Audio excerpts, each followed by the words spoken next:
Welcome to the first video in what I hope will be a regular series of ASVS commentaries. First, the introductions. My name is Jacob Landrum, better known as Commander Tyrolac. I'm one of the founding members of the Usenet news group Alt Star Trek vs. Star Wars, or ASVS as we used to call it, and the web board ASVS.org. My longtime friend and fellow ASVSer Brian Young has convinced me to take up doing commentary videos. He has a long-running series of commentary videos himself, and they're really quite good. He runs the site scifights.net. I would really recommend you go there and check out his videos along with subscribing to his YouTube channel. Regarding my video, please leave any comments, complaints, insults, flames, and vulgar assumptions about my parentage in the comments section at the bottom, or better yet, visit asvs.org and register and join the conversation. Well, what this is about today is the common idea that well, people like to say that the new Star Trek films are a reboot, is what they say. Well, I disagree with that. And I'm sure you've all seen people say that they're reboots, you've glossed over it, maybe you've even agreed with it yourself. Well, I'm here to tell you why that isn't the case. You might ask yourself, Tyrolac, why do you care so much about this? Why does people calling it a reboot rustle your jimmies so badly? Well, I'll explain it. First and foremost, it's because the description is inaccurate. Not just a little bit, wildly inaccurate. Second, it's because people using the term are often using it in the pejorative. They hate the Abrams films, and they don't want to admit that they're part of the Star Trek universe. You know, that's fair enough. I'm not here to convince you to like or dislike the Abrams films. However, let's go into why these films do not qualify as a reboot. Reboots are pretty common in Hollywood these days. There's a lack of new ideas.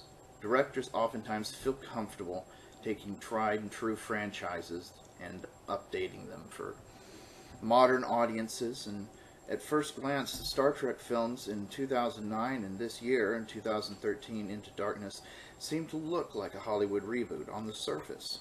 New actors playing original characters. There's a different feel, and even the technology is different. However, that's really where the similarity to a reboot ends. What these Trek films really are is an alternate universe within the Star Trek canon. You know, alternate universes have been part of Star Trek ever since the original series. The Mirror Universe was featured in the original series, and we saw numerous alternate universes in the TNG episode Parallels. Now, this isn't just a matter of semantics. There's a very real difference. The usual definition in Hollywood of a reboot is that completely ignores everything that came before it, pretending it didn't exist and starting over, having no connection with the previous work. We see this with the new James Bond movies, Halloween. Most superhero movies do reboot every 20 years or so. But what Abrams and Paramount did with Trek was much, much different. They used a plot device that was very common in Star Trek, and that would be time travel and parallel universes. This alternate universe is directly connected to the Prime Universe. In the Prime Universe, the Hobus event destroyed Romulus, and as a result, Spock and Nero were not only sent back in time, but to a parallel universe. Any new TV series would be set in the Prime Universe, not the alternate universe, and this is due to licensing issues with CBS and Paramount. However, it would include the Hobus event, and the destruction of Romulus and the disappearance of Ambassador Spock as part of the story. The Prime Universe still exists. Nothing in the Prime Universe was altered, since it wasn't time travel within its own timeline. Spock and Nero were sent to a parallel universe. Spock Prime, as we'll call him, now exists in the alternate timeline. This, in and of itself, really directly links the two universes. In Star Trek Online, which takes place, it's an MMO, which some of you may or may not be familiar with, which takes place in the Prime Universe. And this happens after the Hobus event. So this is 25th century, after the Hobus event, and these are part of the storyline. CBS considers the stories, not the gameplay, the stories, in STO as soft canon, sort of like the expanded universe in Star Wars, but better written. This is not the first time this sort of thing has happened. In the Enterprise episode In a Mirror Darkly, the Defiant, as we know, had been transported back in time, as we saw in the original series. But we find out in the Enterprise episode that it was transported to the Mirror Universe. The Terran Empire got a hold of this ship, and it corrupted the universe's natural development. This episode may even have been the inspiration for Star Trek 11 or 2009, however you want to call it. The alternate universe really is functionally no different than the Mirror Universe. It's the same concept and same mechanism. In fact, nothing was changed or replaced. And the fact that the group of movies is tied so firmly to the Prime Universe proves that it doesn't fit any definition of a Hollywood reboot. Rather, it's an expansion of the overall Trek continuity. An example I previously used is this. A reboot would be the equivalent of tearing down a house and rebuilding it from the ground up.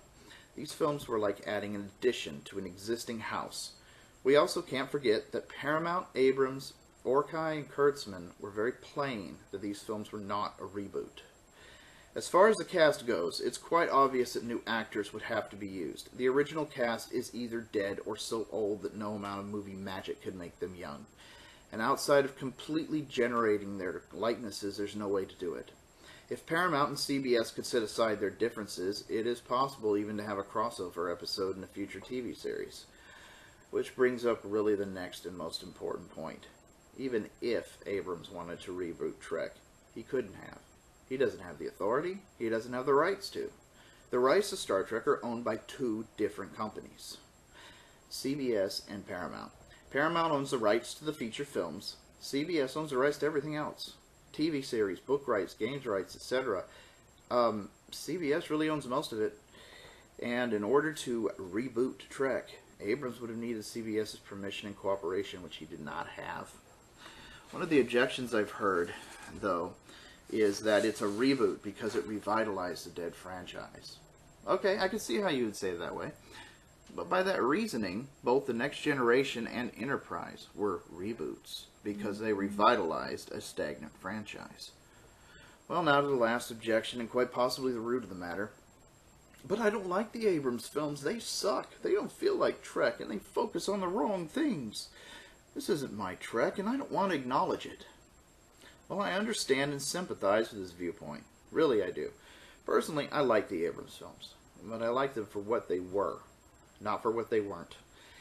It's an alternate universe. It's a what-if scenario like the Mirror Universe. It's not meant to replace almost 40 years of Trek canon and stories. If it was supposed to do that, I would be upset too. But thankfully it isn't. I mean, frankly, I much prefer the Prime Universe, but these films are kind of a fun diversion. However, not liking these movies doesn't mean it's justified to put them in a category that doesn't fit.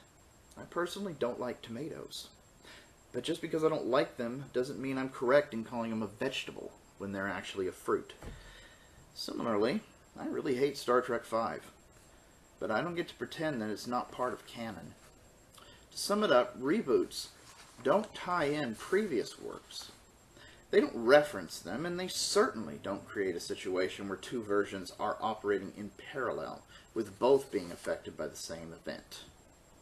Well, I hope you enjoyed this commentary, and if I missed anything, rest assured I will address it in a follow-up. See you next time.